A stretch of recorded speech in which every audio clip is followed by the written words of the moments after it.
KBC scam. तुम में से बहुत लोगों को इसके बारे में पता होगा और तुमने या तो उसे गाली दी होगी या फिर ब्लॉक कर दिया होगा। But what I did was extremely creepy. मैंने उस स्कैमर से सीधे फ्रेंडशिप कर ली। But how and what happened later, let's know. तो इस मैसेज को भेजे हुए 3 दिन हो चुका था and scamming was just to start. But before he could scam me, मैंने उससे डायरेक्टली बात की और कहा you are a scammer. But बंदे ने रिप्लाई में कहा ओके, मतलब कि उसको कोई फर्क नहीं पड़ा, as if he is helpless and वो मजबूरी में ये काम कर रहा है। एंड क्योंकि मुझे वो पोलाइट लग रहा था तो मैंने उससे कॉन्टेक्ट बनाया रखा। And finally the day came when I asked him about their working system, but there was no reply.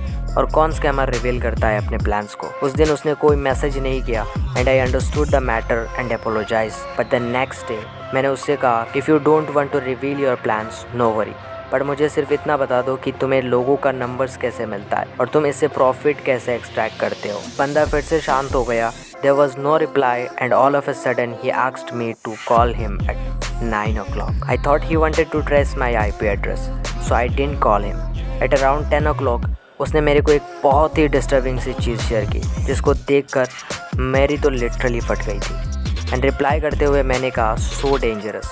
कुछ देर बाद रिप्लाई आता है कन्फर्म्ड। मैं एकदम चुप हो गया एंड जस्ट उसको ब्लॉक करने ही वाला था कि उसका एक और मैसेज आया, नो बॉट डिटेक्टेड। कुछ देर और बात की और पता चला कि उसको एग्जामिन करना था मुझको कि मैं कोई कंप्यूटर प्रोग्राम तो नहीं हूँ, और इसलिए उसने उस वीडियो को भी शेयर किया था। बंदे से मैं अब सोच समझ के बात कर रहा था क्योंकि अब मुझे उससे खतरा भी हो सकता था। उसने थोड़ी देर बाद एक रिकॉर्डिंग शेयर की जिसमें से एक अजीब सी साउंड रिपीट हो रही थी। जब मैंने कहा कि मुझे समझ में नहीं आया तो उसने एक text message share and the lines were do it yourself and do not ask me for help, never ever go to help, eagerly man रविश that you asked me, never got reply. मैंने बहुत research किया secret messages पर और finally I came to know what exactly he wanted to tell. The line simply means danger.